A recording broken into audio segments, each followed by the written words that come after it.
President Donald Trump suggested Friday that he is learning not to trust GOP leaders as he pushes for the border wall and promotes his popular pro-American trade and immigration agendas.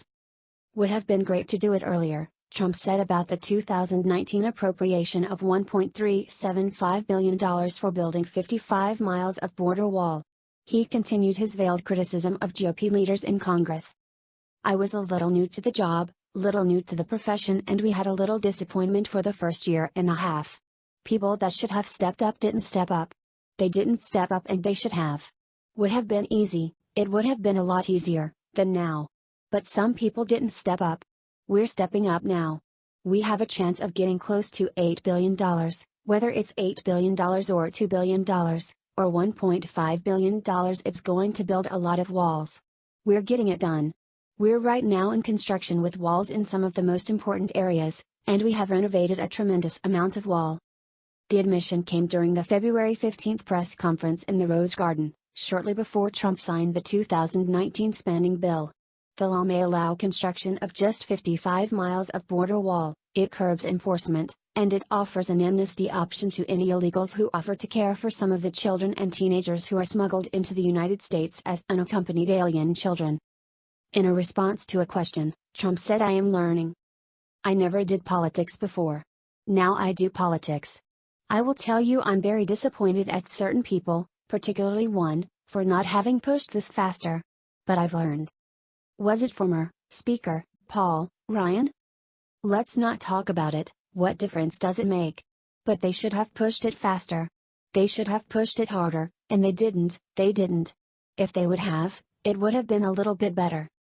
Overall, the GOP leadership worked with Trump to pass tax cuts and to cut the cost of the Obamacare program.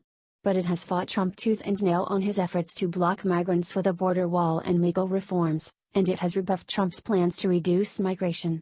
Those populist, wage-boosting goals are opposed by investors and business groups, which gain wealth when the federal government imports 1 million legal immigrant workers and consumers each year. In the press conference, Trump largely ignored the 2019 border security bill, but repeated his 2018 calls for border reforms and for reductions in chain migration and for ending the visa lottery. "We have catch and release. You catch a criminal and you have to release him. You have chain migration where a bad person comes in and brings in 22 or 23 or 35 of his family members because he has his mother, his grandmother, his sisters, cousins, his uncle, they're all in. Then you have the lottery. It is a horror show." However, GOP leaders made clear shortly after the November 2016 election that they oppose his lower immigration agenda.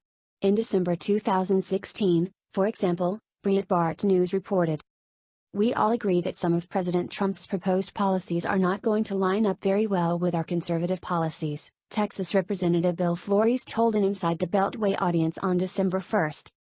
"Let's do the things where we agree. Let's do tax reform. Let's do Obamacare. Let's replace Obamacare. Let's start dealing with border security. Let's rebuild our national security, and then, on those areas where his agenda is not exactly aligned with ours, then, we'll figure out the rest in the next 6 months," Flores told Arthur Brooks, president of the American Enterprise Institute. Flores also said that if the GOP takes the lead, Trump also will be less likely to push his populist agenda by changing agency policies and regulations. The GOP leadership will just tell him, "Hey, we'll take the lead on this, and we will give you the legislative and constitutional support to go forward," and that way, he's not inclined to use a pen, to try to follow the Obama model, said Flores.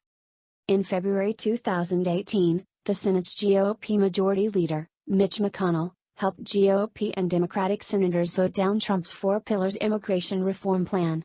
In the summer of 2018, House Speaker Ryan helped block a matching reform in the House which was drafted by Representative Bob Goodlatte, the chairman of the House Judiciary Committee.